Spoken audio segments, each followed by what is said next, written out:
The Secret Garden, Chapter 11. The Nest of the Missel Thrush. For 2 or 3 minutes, he stood looking round him while Mary watched him, and then he began to walk about softly, even more lightly than Mary had walked the first time she had found herself inside the 4 walls. His eyes seemed to be taking in everything. The gray trees with the gray creepers climbing over them and hanging from their branches, the tangle on the walls and among the grass, the evergreen alcoves with the stone seats and tall flower urns standing in them. "I never thought I'd see this place," he said at last in a whisper. "Did you know about it?" asked Mary. She had spoken aloud, and he made a sign to her. "We must talk low," he said, "or someone will hear us and wonder what's to do in here." "Oh, I forgot," said Mary, feeling frightened and putting her hand quickly against her mouth. "Did you know about the garden?" she asked again when she had recovered herself. Dickon nodded. "Martha told me there was one, as no one ever went inside," he answered. "Us used to wonder what it was like." He stopped and looked round at the lovely gray tangle about him, and his eyes looked queerly happy.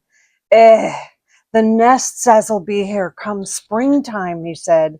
"It'd be the safest nesting place in England. No one ever coming near the tangles of trees and roses to build in. I wonder all the birds on the moor don't build them here." Mistress Mary put her hand on his arm again without knowing it. "Will there be roses?" she whispered. "Can you tell? I thought perhaps they were all dead."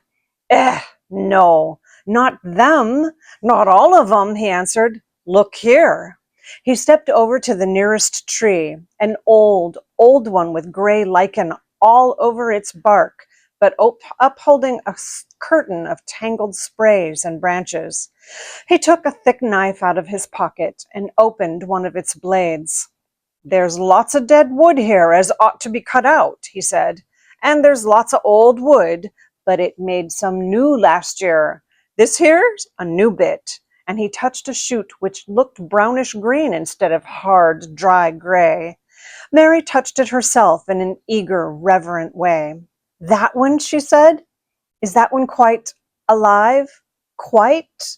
Dickon curved his wide, smiling mouth. "It's as wick as you or me," he said, and Mary remembered that Martha had told her that wick meant alive or lively. "I'm glad it's wick," she cried out in her whisper. "I want them all to be wick. Let us go round the garden and count how many wick ones there are." She quite panted with eagerness, and Dickon was as eager as she was. They went from tree to tree and from bush to bush. Dickon carried his knife in his hand and showed her things which she thought wonderful. "They've run wild," he said, "but the strongest roots has fair thrived on it. The delicatest ones has died out, but the others has growed and spread till they's a wonder. See here," and he pulled down a thick, gray, dry-looking branch. "A body might think this was dead wood, but I don't believe it is, down to the root. I'll cut it low down and see." He knelt with his knife, cut the lifeless-looking branch through, not far above the earth. "There," he said exultantly. "I told thee so. There's green in that wood yet. Look at it." Mary was down on her knees before he spoke, gazing with all her might. "When the inside is dry and breaks easy like this here piece I've cut off, it's done for. There's a big root here, and all this live wood sprung out of, and if the old wood's cut off and it's dug round and took care of, there'll be—" He stopped and lifted his face to look up at the climbing and hanging sprays above him. "There'll be a fountain of roses here this summer." They went from bush to bush and from tree to tree. He was very strong and clever with his knife and knew how to cut the dry and dead wood away and could tell when an unpromising bough or twig had still green life in it. In the course of half an hour, Mary thought she could tell too, and when he cut through a lifeless-looking branch, she would cry out joyfully under her breath when she caught sight of the least shade of moist green. The spade and hoe and fork were very useful. He showed her how to use the fork while he dug about roots with the spade and stirred the earth and let the air in. They were working industriously round one of the biggest standard roses when he caught sight of something which made him utter an exclamation of surprise. "Why," he cried, pointing to the grass a few feet away, "who did that there?" It was one of Mary's own little clearings round the pale green points. "I did it," said Mary. "Why, I thought thou didn't know nothing about gardening," he exclaimed. "I don't," she answered, "but they were so little and the grass was so thick and strong and they looked as if they had no room to breathe. So I made a place for them. I don't even know what they are." Dickon went and knelt down by them, smiling his wide smile. "Thou was right," he said. "A gardener couldn't have told thee better. They'll grow now like Jack's beanstalk. They're crocuses and snowdrops, and this here is narcissus." Turning to another patch, "And here's daffydowndillies. They will be a sight. Narcissuses." He ran from one clearing to another. "Thou has done a lot of work for such a little wench," he said, looking her over. "I'm growing fatter," said Mary, "and I'm growing stronger. I used to always be tired. When I dig, I'm not tired at all. I like to smell the earth when it's turned up." "It's rare good for thee," he said, nodding his head wisely. "There's naught as nice as the smell of good, clean earth, except the smell of fresh growing things when the rain falls on 'em.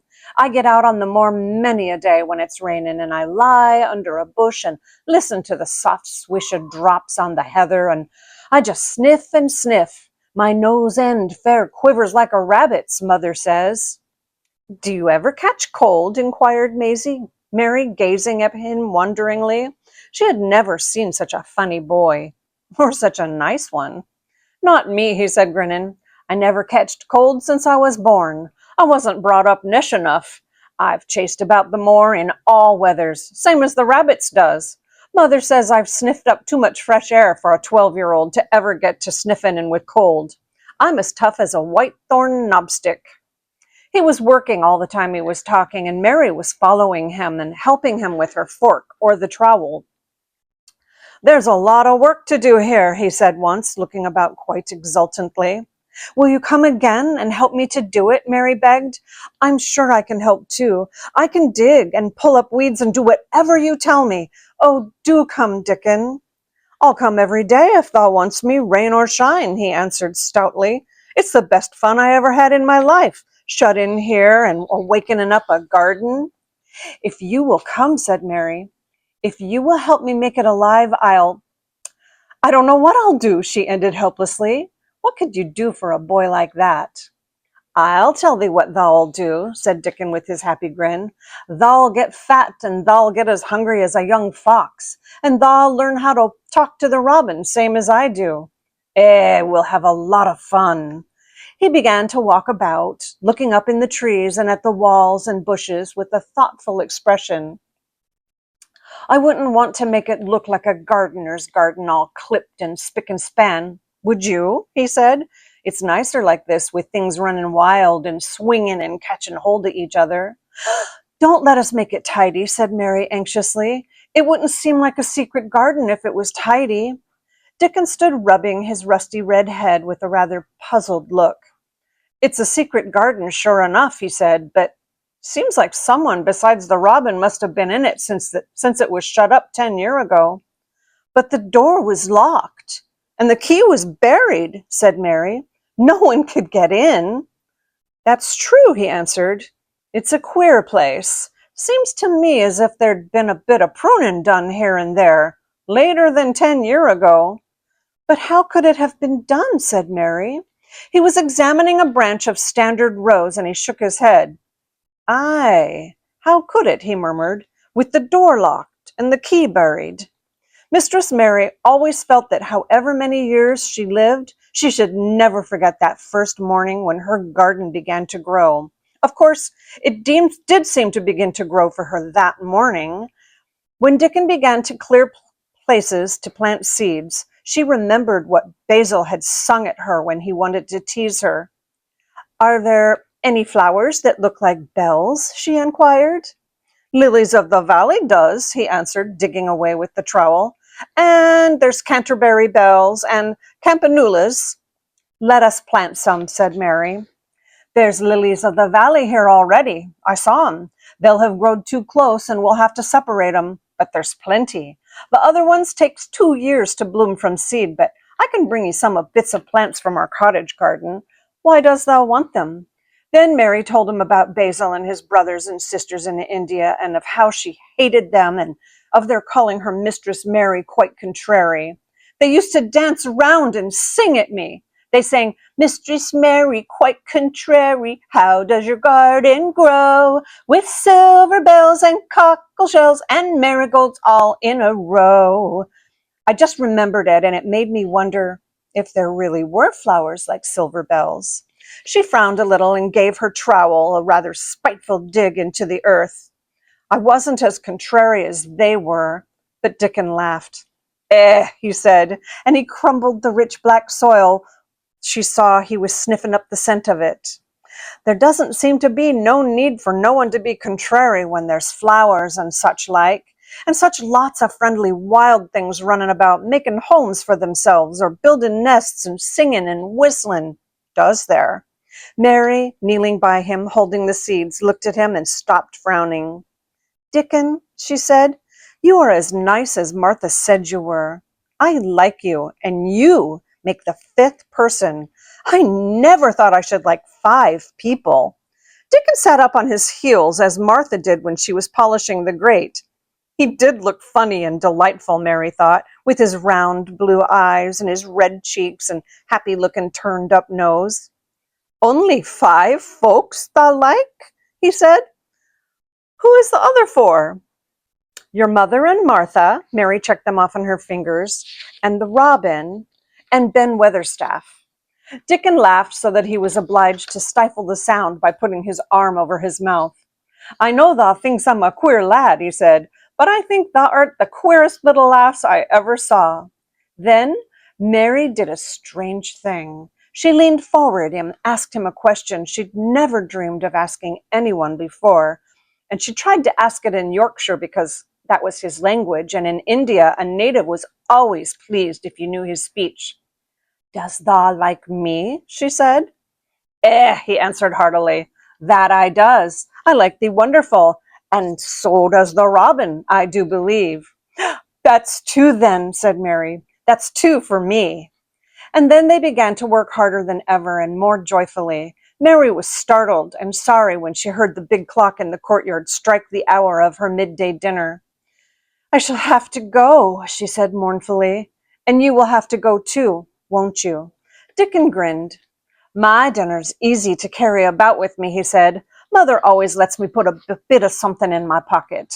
He picked up his coat from the grass and brought out of a pocket, a lumpy little bundle tied up in a quite clean, coarse blue and white handkerchief. It held 2 thick pieces of bread with a slice of something laid between them. "It's oftenest not but bread," he said, "but I've got a fine slice of fat bacon with it today." Mary thought it looked a queer dinner, but he seemed ready to enjoy it. "Run on and get thy victuals," he said. "I'll be done with mine first. I'll get some more work done before I start back home." He sat down with his back against a tree. "I'll call the robin up," he said, "and give him the rind of the bacon to peck at. They likes a bit of fat wonderful." Mary could scarcely bear to leave him. Suddenly it seemed as if he might be a sort of wood fairy who might be gone when she came into the garden again. He seemed too good to be true. She went slowly halfway to the door in the wall, and then she stopped and went back. "Whatever happens, you would never tell," she said. His poppy-colored cheeks were distended with his first big bite of bread and bacon, but he managed to smile encouragingly. "If thou was a mist thrush and showed me where thy nest was, does thou think I'd tell anyone?" "Not me," he said. "Thou'rt as safe as a missel thrush, and she was quite sure she was.